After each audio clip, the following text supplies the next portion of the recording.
Welcome to Budget MTG Decks. All the cards you see in our videos are $1 or less, with exception of the commander cards. Also, don't forget to hit the subscribe button and click the bell icon to be notified when a new video comes out.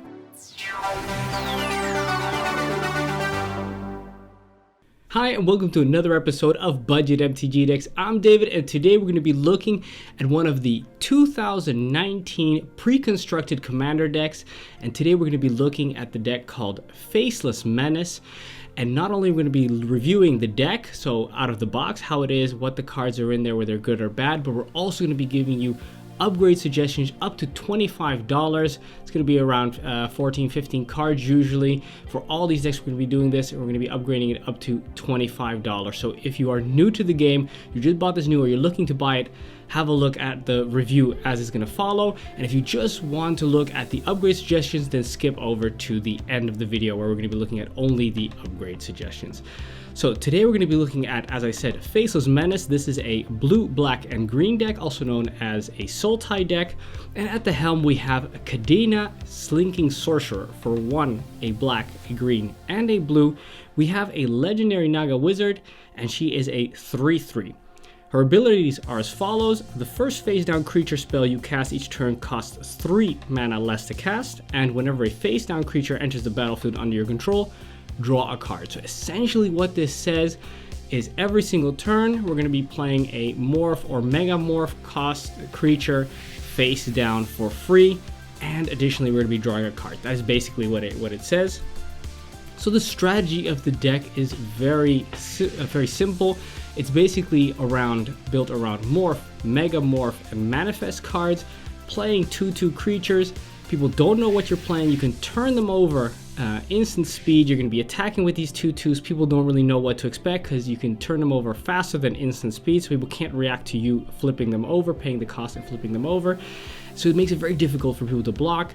And then of course we're going to be surprising them by flipping over these key cards at key moments, either countering spells, destroying creatures, all kinds of sneaky stuff, and people never know what to expect.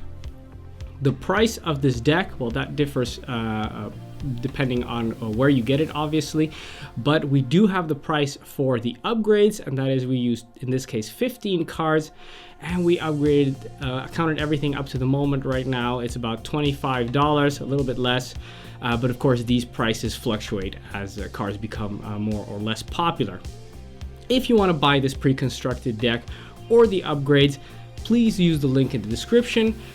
It won't cost you a penny extra. It links straight to TCG Player, and if you buy anything there whatsoever, doesn't matter, then we get a small kickback. So if you want to help out the channel, then just use the link and either buy these decks or anything else for that matter. It really helps out the show. All right, let's have a look at the deck list grouped by category. So we divided the synergy cards into the morph/megamorph cards and manifest cards, then the copy cards and the pump cards. We're going to start with the morph cards. First we have Scroll of Fate, Deathmist Raptor, and Sagu Mauler. Scroll of Fate is one of the new cards for 3 mana. It's an artifact, and we can tap it to manifest a card from our hand. So that means we're going to just take it, put it face down. It's going to be 2/2. We can turn it over anytime we want for its mana cost, which is pretty sweet. Then we have Deathmist Raptor for 1 and 2 green. It's a 3/3 Death Touch, and it states whenever a permanent you control is turned face up, you may return Deathmist Raptor from your graveyard to the battlefield face up or face down, and it also has Megamorph 5. Megamorph 5 is the same. Megamorph is the same as Morph, except it also comes in with an additional +1/+1 counter. So this is a nice little creature that's cool to use as a surprise.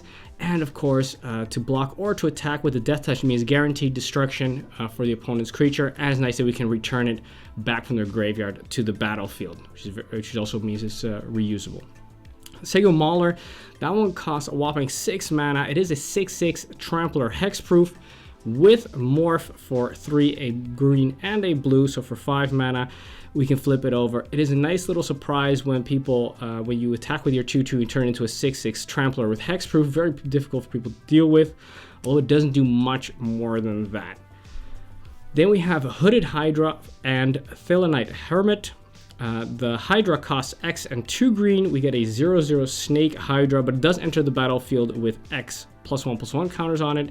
And when it dies, we're going to put a 1/1 green snake creature token onto the battlefield for each +1/+1 counter on. So if it dies, it's going to burst into all these tiny little snakes, which is pretty cool.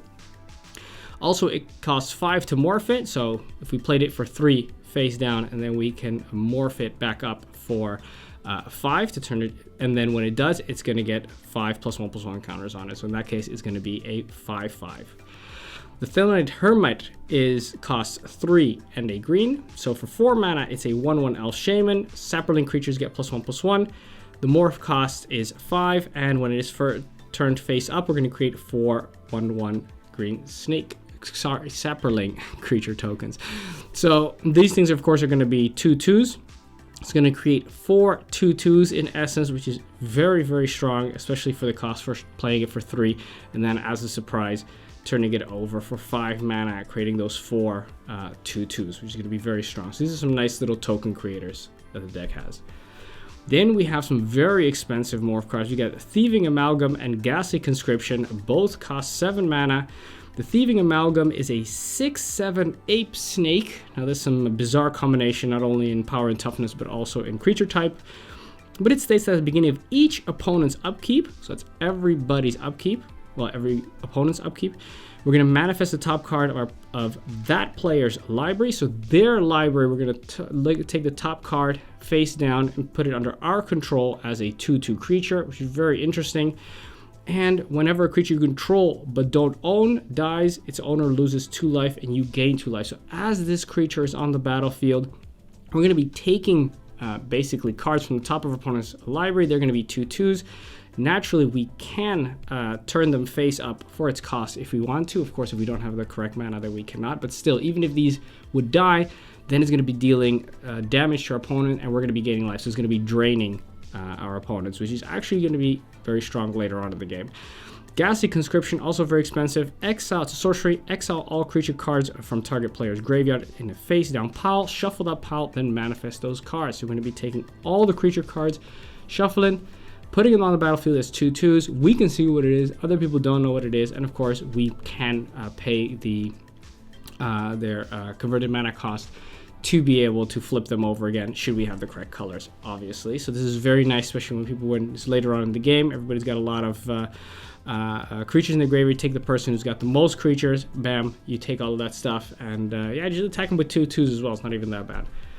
Then we move on to the copy effects. We've got Strionic Resonator, Vesuvian Shapeshifter, and Volrath the Shape Stealer. Strionic Resonator, awesome card. Great that it has a reprint over here. Costs 2 mana, and again for 2 mana and tapping it, we can copy target triggered ability you control. You may choose new targets for the copy. Now remember that triggered ability is going to be all these morph effects. When these morph, megamorph, or manifest cards are flipped over, and it says when this card is flipped over, that is going to be a triggered moment. Also, when a creature enters the battlefield, that is a triggered moment. So when creatures are entering the battlefield and they get an ability triggering, or when they're flipping over and something's triggering, those are all your triggered abilities that you can copy. So that is going to be very, very nice to have on the battlefield. Vesuvian Shapeshifter costs 3 and 2 blue. So for 5 mana, we get a 0/0 Shapeshifter, but it enters the battlefield as another creature on the battlefield, whichever we choose. Remember, this does not target, so we can choose to have it become a creature with of our opponents, which has hexproof or shroud, for example. And until this guy is turned back face down, it is a copy of that creature and gains at the beginning of your upkeep. You may turn this creature face down. So whenever it flips over, because it costs 2 more mana to morph it, when it flips over, we can make it become a copy. And of course, at the beginning of your upkeep, you can have it flip back down, and then we can pay again to morph it, flip it back over. So constantly, it can be changing as we want. Of course, it does cost us mana every time, and we can't do it instant speed. We have to wait till the beginning of our upkeep to turn it back face down. But if something better comes out, bam, we can just have it become that later on. So it's cool because it actually scales very nicely with the game. Volrath the Shape Stealer for 2, a black, a green, and a blue. So for 5 mana, we get a 7/5 Shapeshifter. Just for 5 mana, a 7/5 is already very, very big. So you can be very happy with that. At the beginning of combat on your turn, put a -1/-1 counter up to one target creature. So it also has built-in remover. It's going to be able to get rid of all those mana dorks. It's going to be able to make larger creatures smaller. Very nice. And additionally, for a single mana, we can have him for until the end of turn become a copy of target creature with a counter on it, except it is still a 5/7 and has this ability. So this is just all kinds of awesome. It has nothing to do with what this deck wants to do, unfortunately.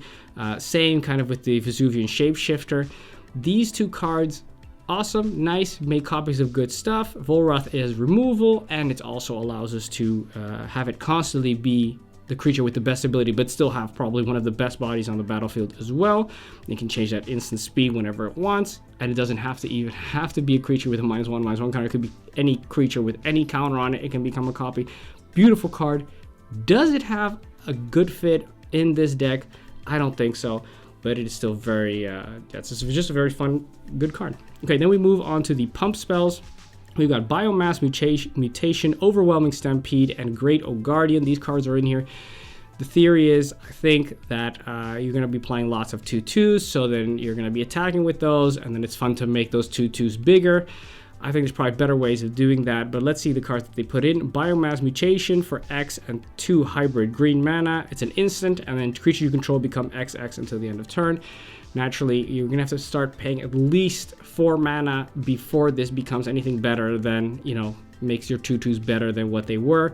So you're going to have to pump a lot of mana into this. But the nice thing about it is that it is instant speed. So it's going to be a cool little surprise when people think, oh, you're just attacking me with a bunch of 2/2s. Who cares? I'm going to block. And you're bam, Biomass Mutation. And then they're all bigger.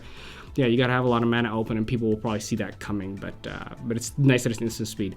Unlike Overwhelming Stampede, which costs 3 and 2 green, so for 5 it's a sorcery. Until the end of turn, creatures you control gain trample and +X/+X, where X is the greatest power among creatures you control. This one, yes, people see coming because you have to play it before your combat. Although giving it the trample does push it a little bit into more comfortable territory, because even if people do see it coming, it's going to still make it very difficult for them to block. And if you do have a creature such as, for example, Volrath the Shapeshifter, which we just saw, who is a 7/7, and a bunch of morphed creatures, which are just 2/2s, then it's going to give those creatures such a boost that it's going to be a very big problem for people to deal with. And lastly, we got Great Guardian for 6 mana. We get a 4/5 Tree Folk with Flash and Reach, and when it enters the battlefield, creatures target player controls get +2/+2 until the end of the turn, and untap them. So it kind of gives them pseudo vigilance. You can kind of use this on the offensive before you attack. You can, or before blockers, you can play this, or even after blockers. Actually, if you want to you want to remove some stuff in the offense. Yes, your guys are going to become bigger. You're going to be able to deal with some stuff. Flash speed, so it's instant speed. But also in the defensive, you can use this. You've got this guy now. He's a reach creature, so you can maybe stop a flyer that people were not expecting to be able to attack. And of course, in the offense, it also kind of gives you those creatures pseudo vigilance, which is very nice. So both in the offense and defense, solid card. Then we move on to the last of the pump cards, and that is Grismold the Dreadsower and Ryami, First of the Fallen. Grismold costs 3 mana. It's a 3/3 Troll Shaman with Trample. And at the beginning of your end step, each player creates a 1/1 green plant creature token. Now that is kind of a group huggy kind of effect, because everybody's going to be getting creatures. But it also states that whenever a creature token dies, put a +1/+1 counter on this card. So this guy likes giving away tokens, but he also doesn't mind it when tokens die, because this thing gets bigger, although it doesn't have any kind of protection built into it. So we know that just a really big creature that just becomes, a 20/20 is going to get removed. It's going to be a magnet for removal. But still, it's nice that it also gives you a little token, so it's good for blocking. And let's not forget that a big creature is much more powerful when it has trample, and this one does that. Irami, the First of the Fallen, for 4 mana. It is a 5/4 vampire. Again, because of all the color combinations, it has a very good body for its mana cost. But it does state that if a non-token creature would die, we're going to exile that card with a blood counter on it instead. Then, as long as the exiled creature card has any of these abilities, so flying, let me see, First Strike, Double Strike, Death Touch, Haste, Hexproof, Indestructible, Lifelink Menace, Protection, Reach, Trample, and Vigilance. So pretty much all the standard evergreen abilities that you can think of. So as long as the exile the creature, which is not a token, has a blood counter on it, Rayami is going to be having those same abilities. So this seems like very cool as kind of a maybe build around for more Voltron-y type deck. In this deck where everybody's trying to, where we're trying to go for the mystery, where we're trying to be very sneaky with our morph and manifested creatures and megamorph creatures, I don't really see what synergy is, but still just a fun card. Now let's have a look at the protection spells. For the protection spells, we divided those into those that protected against targeted removal and some counter spells. First, with the targeted removal spells, we got Willbender, Sudden Substitution, and Gift of Doom. Willbender is a 1/2 human wizard for 2 mana, and it's got morph cost of 2, and when it is turned face up, we're going to change the target of target spell or ability with a single target. So this thing, we're going to be playing it for 3 as a morph creature. Then as soon as somebody says, hey, I'm going to path to exile your commander, then what you're going to do is you're going to pay 2 mana, flip it over, and you're going to, okay, instead of it's going to target my commander, it's actually going to target your commander, the path to exile, and then we're going to be having a good time. Then we have Sudden Substitution for 2 and 2 blue. So for 4 mana, it's an instant. It's going to say exchange control of target non-creature spell and target creature. Then its spell's controller may choose new targets for it. It also has Split Second, which is very important.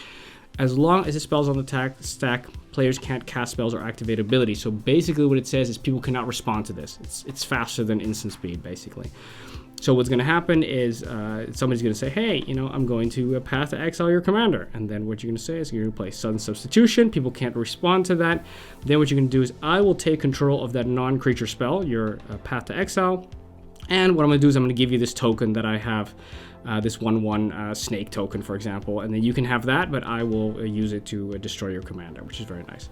Then we have a Gift of Doom for 4 and a black. So for 5 mana, it's an aura. We're going to enchant our creature, and that creature has Death Touch and Indestructible. Beautiful. It also has Morph. Sacrifice another creature, and then we can turn it face up. And when it is faced up, we're going to attach it to a creature. So essentially what it is we can play this for 3 mana as a 2/2. Then whenever somebody, we can also just pay it for 5 obviously, but let's say best case scenario, we're going to be paying it for 3. It's going to be a 2/2. Then somebody says, hey, I'm going to, and this time obviously not path to exile because I would exile that creature, but some kind of, we're going to murder your commander with a destruction spell. Could also be a board wipe, doesn't really matter. And then when they target it, or with the board wipe, when they play it, we're going to sacrifice another creature. It's going to turn Gift of Doom face up, attached to our commander, for example, and then our commander has Death Touch and Indestructible and then cannot be killed anymore. And beauty, of course, the combination Death Touch Indestructible is an awesome blocker as well, because people do not want to attack into you when you have this. Put this on a flyer, and then people will just leave you alone for a long time. Then move on to the counter spells. We've got Kadena Silencer, Stratus Dancer, and Kiru Spell Snatcher. All these cards do essentially the same. We can morph them. We can play them for their morph cost for 3, and then they're going to be 2/2s with no abilities. And we can pay their megamorph or morph cost to flip them over, and then we're going to counter a spell. So in Kadena, the Silencer's case, for 2 mana, we're just going to be counter all abilities our opponents control. So it's not a counter of a spell, but it's going to be a counter of abilities. For Stratus Dancer, when we flip it over with its Megamorph cost, it's going to get a +1/+1 counter, and we're going to counter only target instant or sorcery spell. And with Kiru Spell Snatcher, we can morph it face up. It costs a little bit more, it costs 6 mana, but when it does, not only are we going to be countering a spell, but we're also going to be exiling, and we're going to be playing it without paying its mana cost for as long as it remains exiled. So that is really nice. That is it for the protection spells. Let's have a look at the control spells. We divided the control spells into those that deal with creatures, targeted non-creatures, and just the general board wipes. We're going to start with the creature removal spells. We've got Skin Thinner, Silumgar Assassin, and Ice Feather Aven. Skin Thinner, a 2/1 for 2 mana, a zombie. We can morph it face up for 5 mana though, and when it is turned face up, we can destroy target non-black creature and it can't be regenerated. So yes, it does have the limit of not being able to hit black creatures, which is kind of annoying. And the 5 mana is also kind of expensive for essentially as a Doomblade. So no wonder it's over here at a common level, but it is fun that it is a morph, so it's a surprise. Slightly better, Silumgar Assassin for 2 mana, a 2/1, but this guy's morph is only costs 3, and it's actually megamorph, so this is going to come in with a +1/+1 counter on it. And when it's turned face up, we're going to destroy target creature with power 3 or less and opponent control. So now we don't have the black restriction, but we can only kind of kill smaller stuff. And additionally, creatures with power greater than Silumgar Assassin's power can't block it, so it's also kind of nice for dealing a little bit of damage, but also kind of annoying that it doesn't hit everything like the Skin Thinner.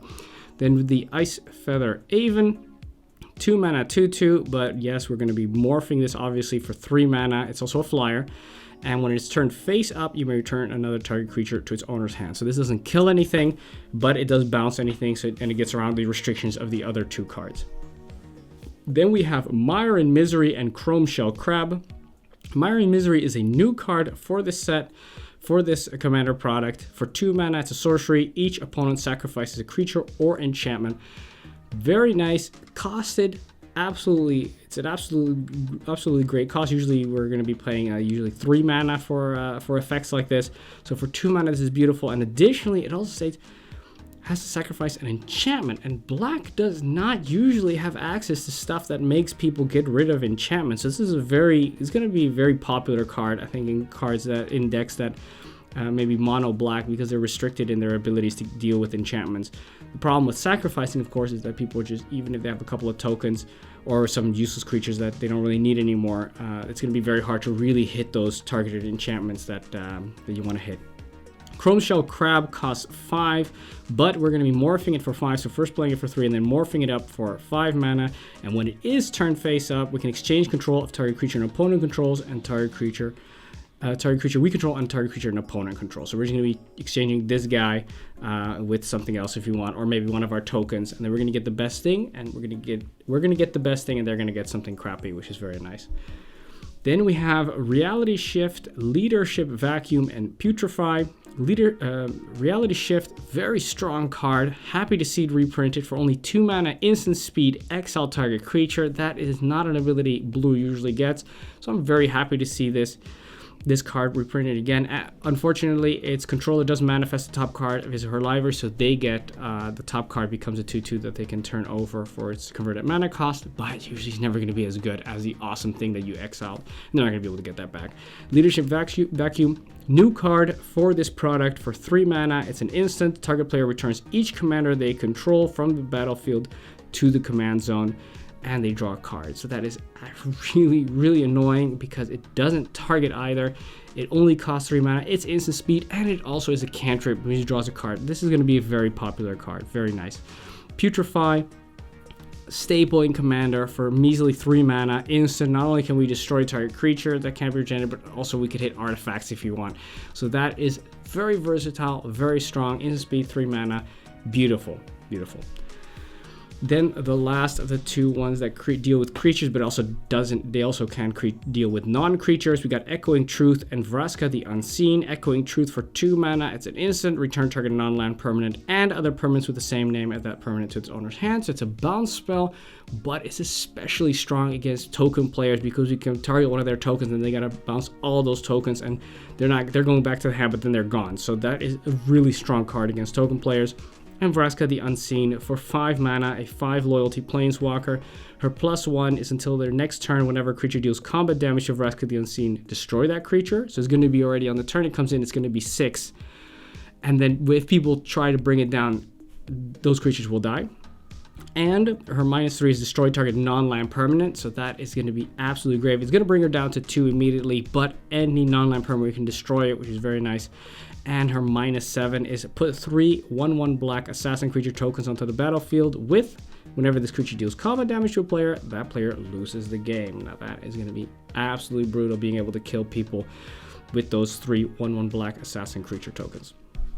Then we move on to the cards that deal with non-creature spells.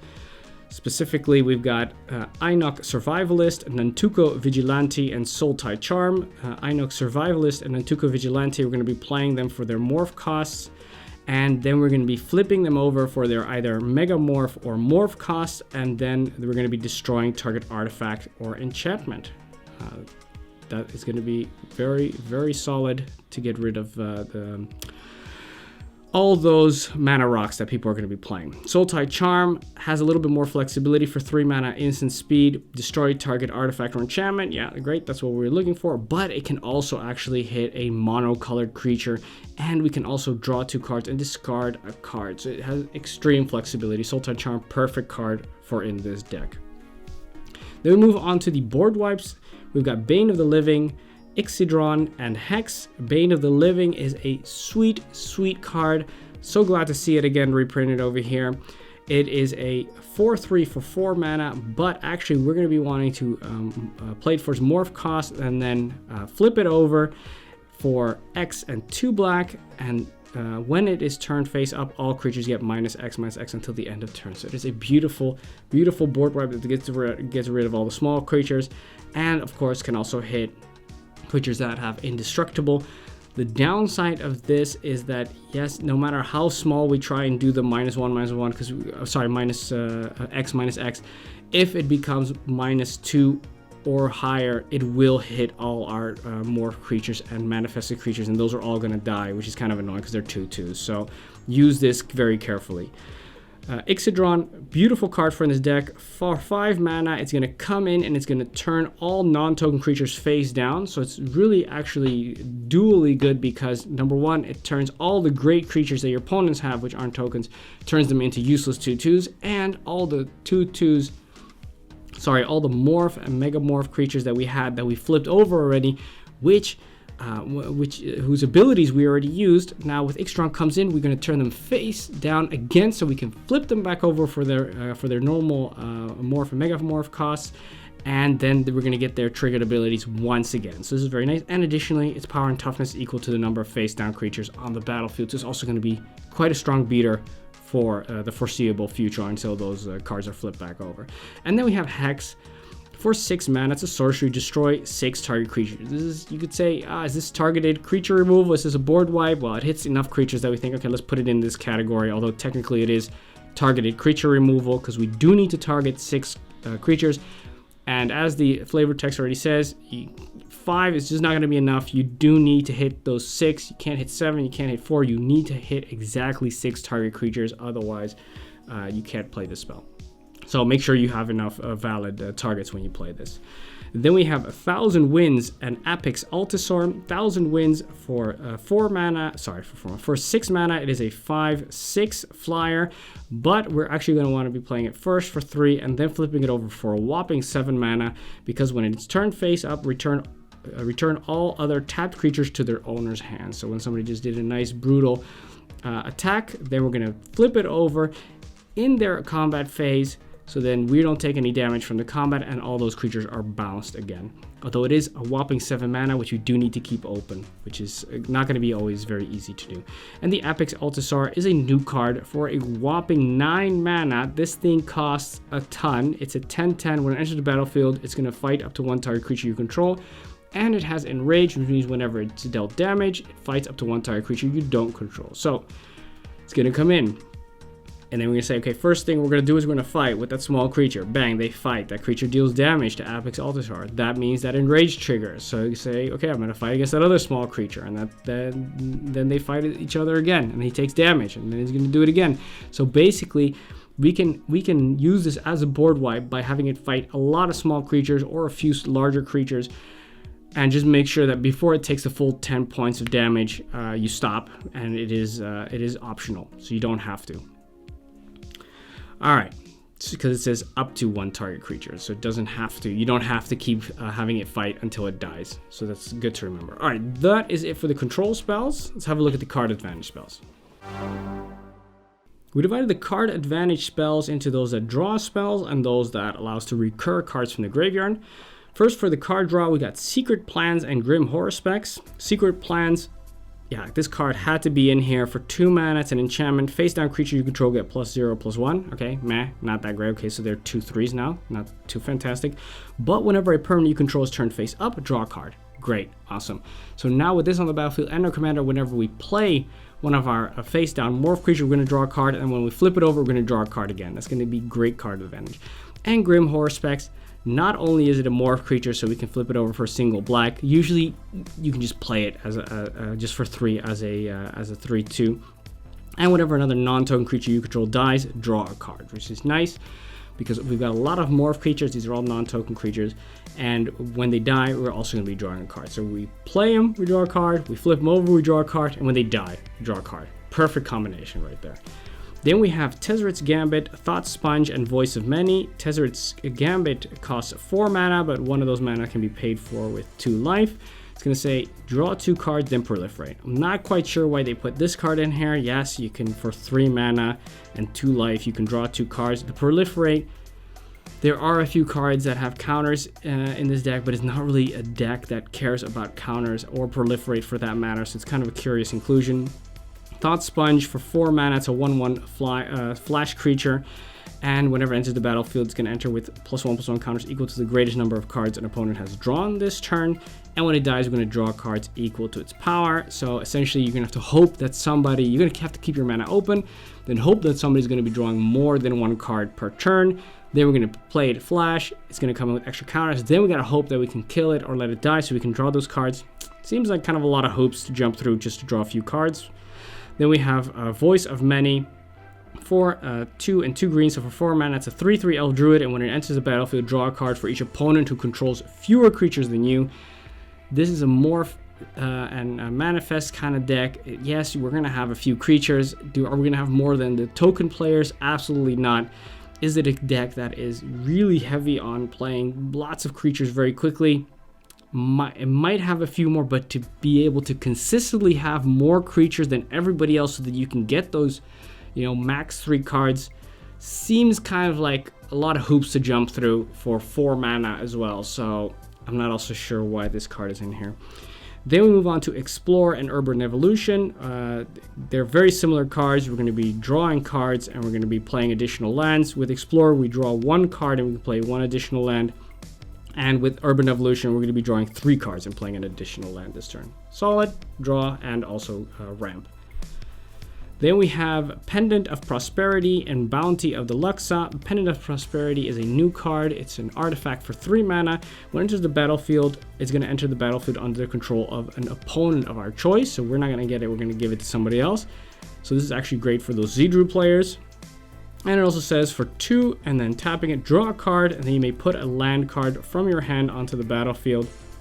And Pendant of Prosperity's owner draws a card, then that player may put a land card from their hand onto the battlefield. So it's also draw and play additional lands, but now we put the ability of that to happen entirely in our opponent's control. And with Magic, as with a lot of these things, we do not really like it when we give our opponents the choice of whether to do something, because they're usually going to pick whatever's worse for us. So they're going to activate it when most beneficial to them and least beneficial to us. And when we really need that extra draw, when we really need that extra land drop, they're not going to be activating it. So, I don't know, I'm not a big fan. Bounty of the Lux has kind of a similar card in the sense that it is going to be giving us, every turn it's either going to be drawing us a card or giving us 3 mana. It's going to be giving us 1 turn that and the other turn the other option. But you got to time it properly so you get your draw when you want, you get your mana when you want, and it's just never exactly going to give you what you want at the right time. So I'm also not a big fan of this card. Then we move on to the recursion spells, and that is Road of Return and Dam Protector. Road of Return is a new card for 2 green mana. It's a sorcery. We're going to return target permanent card from your graveyard to our hand, or put your commander from your hand into your hand from the command zone, and then we can entwine it for 2 mana. Okay, so this is very nice. Yes, if our commander has already cost a lot of mana, because of how many times it's been removed, then it's nice to be able to play this and then just put it right into our hand without having, so then, essentially it's only the commander attacks once because this costs 2 mana, so it's essentially as if we're only recasting it for the second time. And of course, being able to return a permanent card is very nice. The entwine cost is also very reasonably costed, so I do see us being able to play this for 4 mana and getting the most value out of this every time. Dem Protector, we're going to be playing it for 3 as the morph cost, and we're going to megamorph it for 2 mana, so flipping it over, and then we're going to return target card from our graveyard to our hand. It also says that creatures with power less than Dem Protectors can't block it. So again, all we're going to be doing is we're going to be paying 3 and then 2. So for 5 mana, we're going to return any card from our graveyard back to our hand, instant speed. And that is actually really, really strong, because the ability to be able to get instants, creatures, artifacts, enchantments, sorcery, anything we want is going to be invaluable. That's why it's so much stronger than Road of Return, which only hits permanents. All right, those are the card advantage cards. Let's have a look at the ramp spells. Ramp spells into mana dorks, land fetch cards, and the mana rocks. First with the dorks, all we have is Seedborn Muse. For 3 and 2 green, we get a 2/4 spirit, which states that we untap all perms we control during each other player's untap step. This is an amazing reprint. I am so happy to see this in this deck. This is so incredibly strong. Not only does it give our creatures pseudo vigilance, because we can attack with them and then we're going to untap them. Any creatures with tap abilities, we can use them multiple times, because everybody's untap step, we can use them again. And of course our lands, we can use them again in everybody's turn. So essentially tripling our mana available to us. So that is really, really strong. Beautiful card. Then we have the land fetch cards. We got Sakura Tribe Elder, Farseek, and Cultivate. Essentially all these cards do the same thing. We're going to search for a land, put it onto the battlefield tapped, and then shuffle our library. Farseek, Sakura Tribe Elder can get us any land. Farseek cannot get us forest, and Cultivate is also going to be putting an additional land into our hand next to the one that we're putting onto the battlefield tapped. And then we have Trail of Mystery, Scare Tiller, and Tempt with Discovery. Trail of Mystery, it's an enchantment for 2 mana. Whenever a face-down creature enters the battlefield under control, you may search your library for a basic land, reveal it, put it in your hand, then shuffle your library. So this doesn't really ramp us. All it does is fetches a land from our library, puts it into our hand every time we're playing a face-down creature. And it also states that whenever a permanent you control is turned face up, that creature gets +2/+2 until the end of turn. Nice little boost, nothing to write home about. Mostly here is just to make sure that as we're playing face-down creatures, we're going to be searching for lands and putting those into our hands. So make sure at least we never miss our land drop. Scare Tiller costs 4. It's a 1/4 new card in the set. Scarecrow.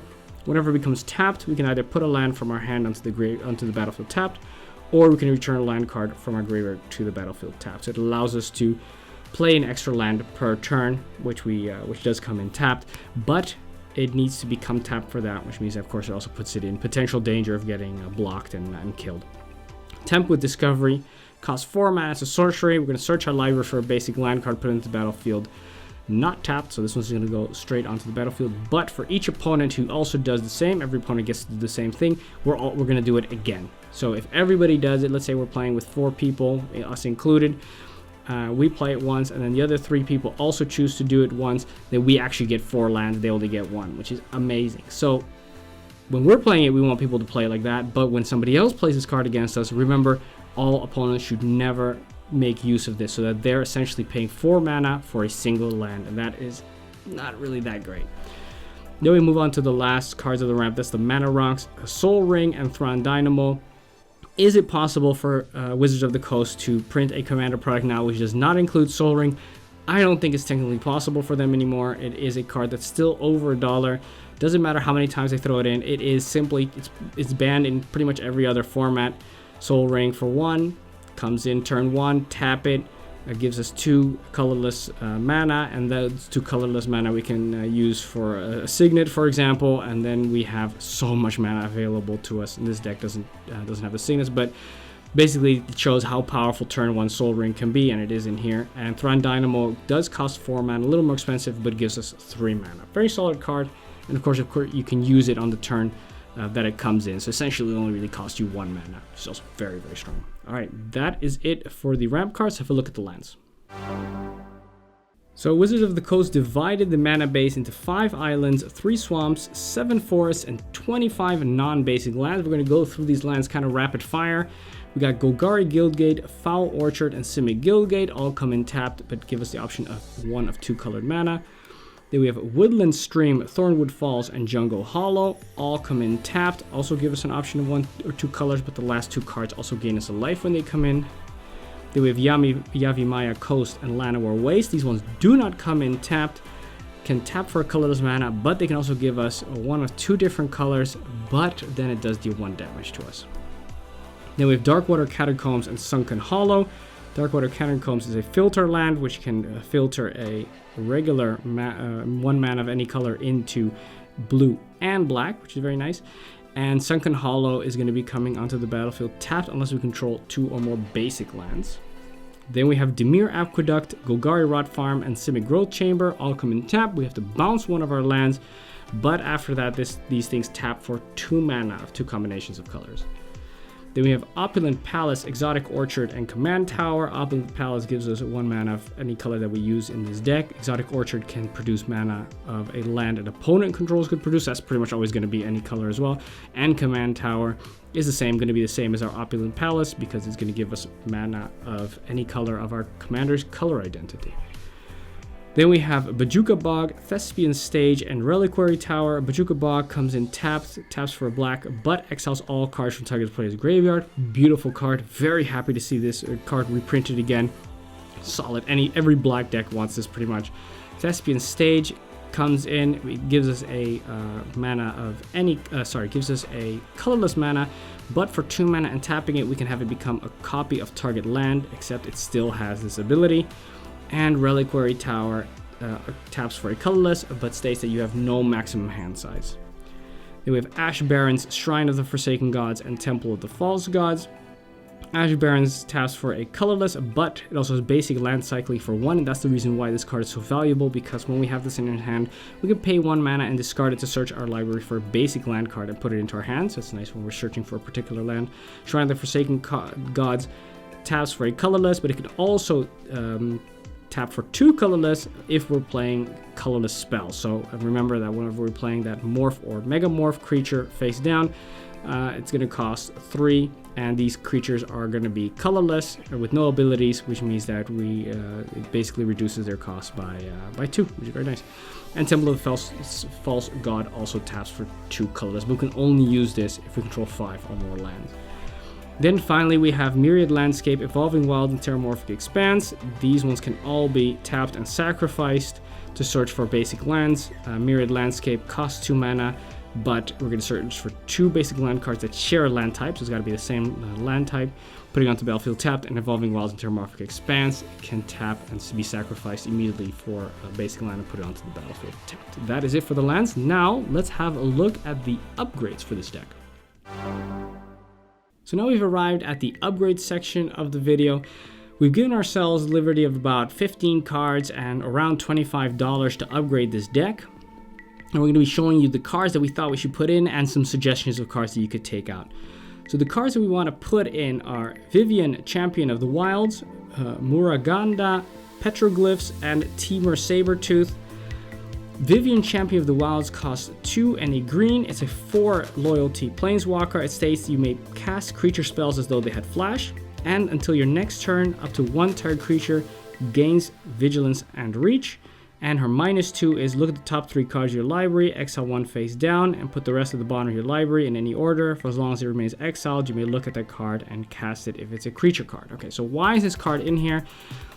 Just for you may cast creature spells as though they had flash. Remember that our commander states that every turn we get the 3 mana discount for playing those morph and megamorph creatures.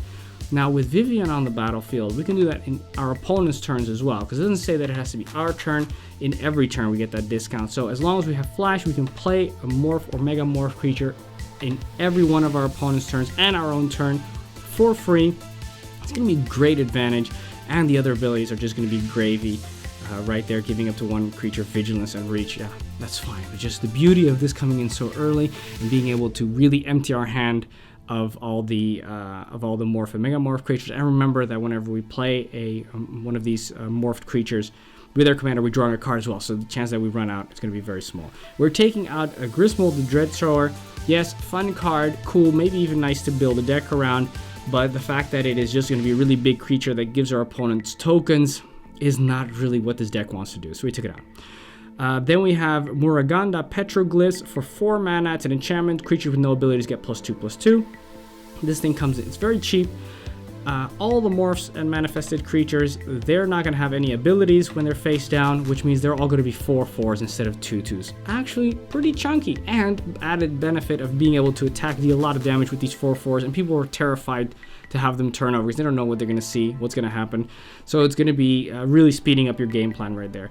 We took out Ryami, First of the Fallen. Why? Yes, this vampire is cool, maybe also to build something around. The fact that you have to first find a way to kill something and then it dies. It has to be a non-token creature. It has to have a relevant ability. Then Ryami also needs to stick around. So if it was a board wipe, you got nothing to it. Fun card. Don't really think it works with the synergy of the deck, so we took it out. Temur Sabertooth. For 4 mana, we get a 4/3 creature, cat, and for 2 mana, we return another creature you control to its owner's hand. And if you do, Temur Sabertooth gains indestructible until the end of turn. Why is this card so solid? You can use it in multiple ways. For 2 mana, we can either protect our commander by bouncing it back to our hand and making sure that it doesn't get killed by targeted removal. We could also, if there's a board wipe, Temur Sabertooth will survive that because it also gains indestructible while it's protecting our creatures that we bounce back to our hand. Remember, it's for every 2, it doesn't have to tap, so we can do it multiple times if we have the mana, protect multiple creatures by returning them back to our hand so we can play them again. We can replay creatures with Enter the Battlefield abilities by bouncing them back to our hand and then playing them again. And of course, let's not forget, we've got all our morph creatures. We flip them, we play them as morph, then we flip them over. They get their triggered ability, then we play Temur Sabertooth's ability, return it back to our hand, then we play it again as a morph, and then we flip it over again for the morph cost. We can get that effect multiple times. And that's why we took out Sego Mauler. Yes, nice card, kind of expensive. All it is a big trampler with hexproof. I think we're going to get more value out of Temur Sabertooth. Then we have a Void Mage Apprentice, Gaze of Granite, and Temur War Shaman. Void Mage Apprentice, we're going to be playing it for 3, again, face down. Then for 4 mana, we can flip it over. When it's turned face up, counter target spell. Yeah, this deck does have a way to counter a spell. It's only got one way. It's kind of expensive for 6, so for 4, being able to counter any spell as a surprise is going to be super solid. And we took out one of the islands because the deck is kind of a little bit heavy on lands anyway, so we took out one of the islands to make space for another surprise counter spell with the morph creatures. Gaze of Granite for X, 2 black and a green, so sorcery, destroy each non-land permanent with converted mana cost X or less. This is going to be super solid. Sometimes you're behind. Yes, you don't want to do this when you're ahead and you got all your morph creatures face down. Then you're wiping those away, so you don't want that. But if you're a little bit behind, this is a much better board wipe than Hex, which has a very steep cost in having to target those 6 creatures. You need them all, and if you want to kill more, it doesn't do that. But Gaze of Granite allows you to really wipe the board and also hits all those mana rocks that your opponents are playing to knock them back into the Stone Age. Temur War Shaman costs 6 mana. It's a 4/5 human shaman and states whenever it enters the battlefield, we're going to manifest the top card of your library. So great, we're going to get another 2/2 that we can flip over, either for its morph or megamorph cost, or for just its regular mana cost if it's not a morph or megamorph creature. So it's great. It gives us a little extra guy on top of that. And whenever a permanent you control is turned face up, if it's a creature, you may have it fight target creature you don't control. So this is really nice. We're going to be playing all these morph creatures. We're going to flip them over, and whenever they flip over, they can also fight a creature they don't control. So there's also removal built in there. We don't have to. So if it is, we flip over a small Void Mage Apprentice, for example, just a 1/1. We don't want to have it die against another 1/1, for example, then you just don't have it fight. But all these chunky creatures that we'll be flipping over, they can all fight, and we use it as removal right there. On top of course, this cool triggered ability. We're taking out Apex Altasaur, 9 mana, bit steep for what it does. Yes, it's going to be fighting a few things, but with Temur War Shaman, we're also going to be fighting a bunch of things and more during the duration of the game. So more of a long run, long-term planning with Temur War Shaman. Then we have Primordial Mist, Whisperwood Elemental, and Weaver of Lies. Primordial Mist costs 5 mana. It's an enchantment. At the beginning of your end step, you may manifest the top card of your library, so that's cool. At the end of every turn of ours, we're going to be getting another 2/2 creature that we can turn face up. And we can exile a face down permanent you control face up, and you may play that card this turn, and you have to pay its mana cost. But remember that this we can also use to play lands, which otherwise we would not be able to flip over, because of course if it's not a morph or megamorph creature, then those manifest cards can only be turned over if they're creatures. Not with Primordial Mist. If any card has been manifested, we can use it to get those lands and play them anyway. We're taking out Biomass Mutation. It was a little bit interesting that they tried to go with the pumping of the entire team. I'd rather just attack with 2/2s and surprise our opponents and have a little bit more of a reliable army building up, and that's why the Primordial Mist gives us more creatures for a lower cost, because it just gives us one at the beginning of our end step every single turn, which is very nice.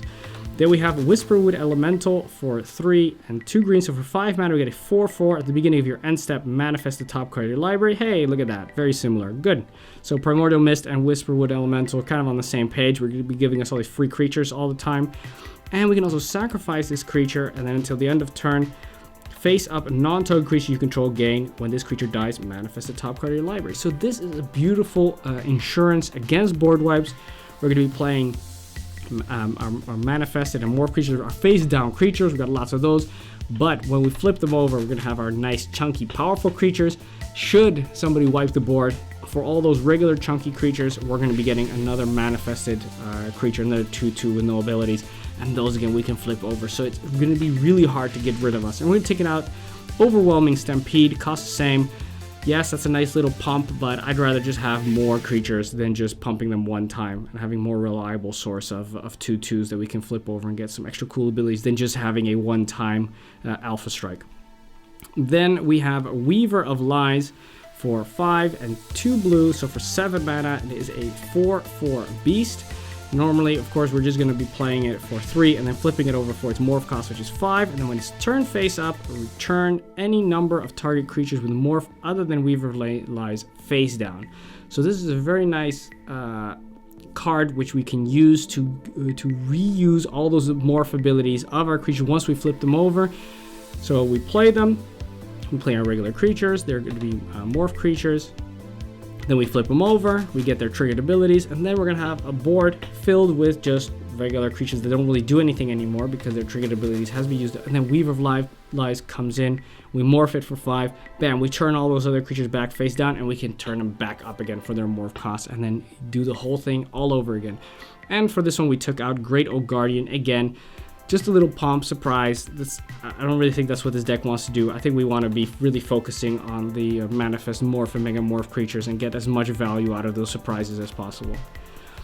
And then we have Aphedo Runecaster, Beast Whisperer, and Zendikar Resurgent. Aphedo Runecaster costs 4 mana. It's a creature, and it states that whenever a creature is turned face up, you may draw a card. Beautiful. This is exactly what this deck wants. We're taking out Tezzret's Gambit. It's cute. We're drawing 2 cards. We're getting a proliferate. Okay, who cares?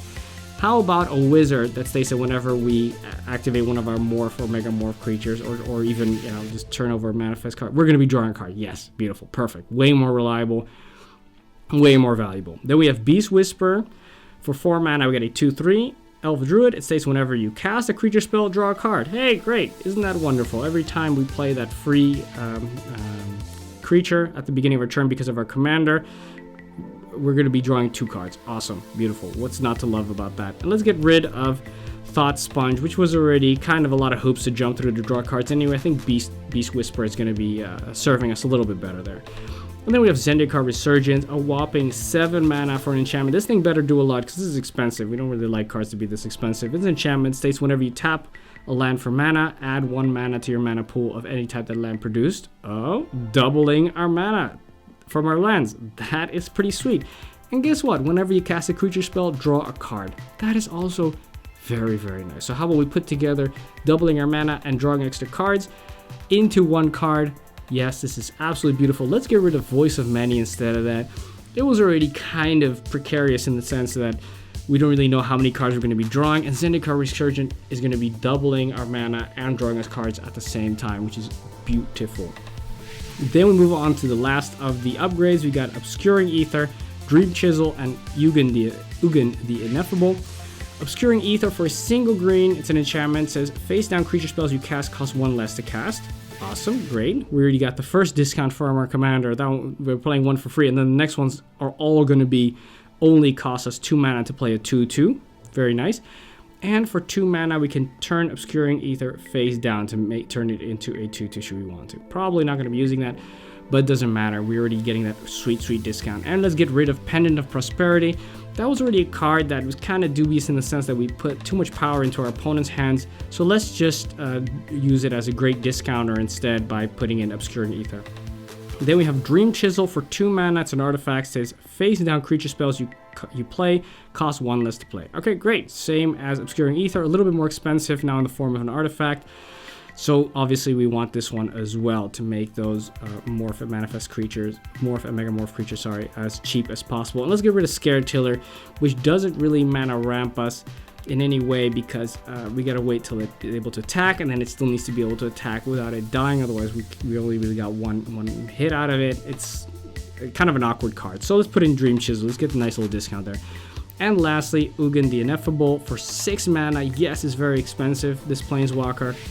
It's going to be a 4 loyalty Planeswalker, but it states that colorless spells you cast cost 2 less to cast. And guess what? Those Morph creatures, when we play them face down, are colorless, so they're going to cost 2 less. So if we have Dream Chisel or Obscuring Ether and Ugin the Ineffable, those are going to be all for free.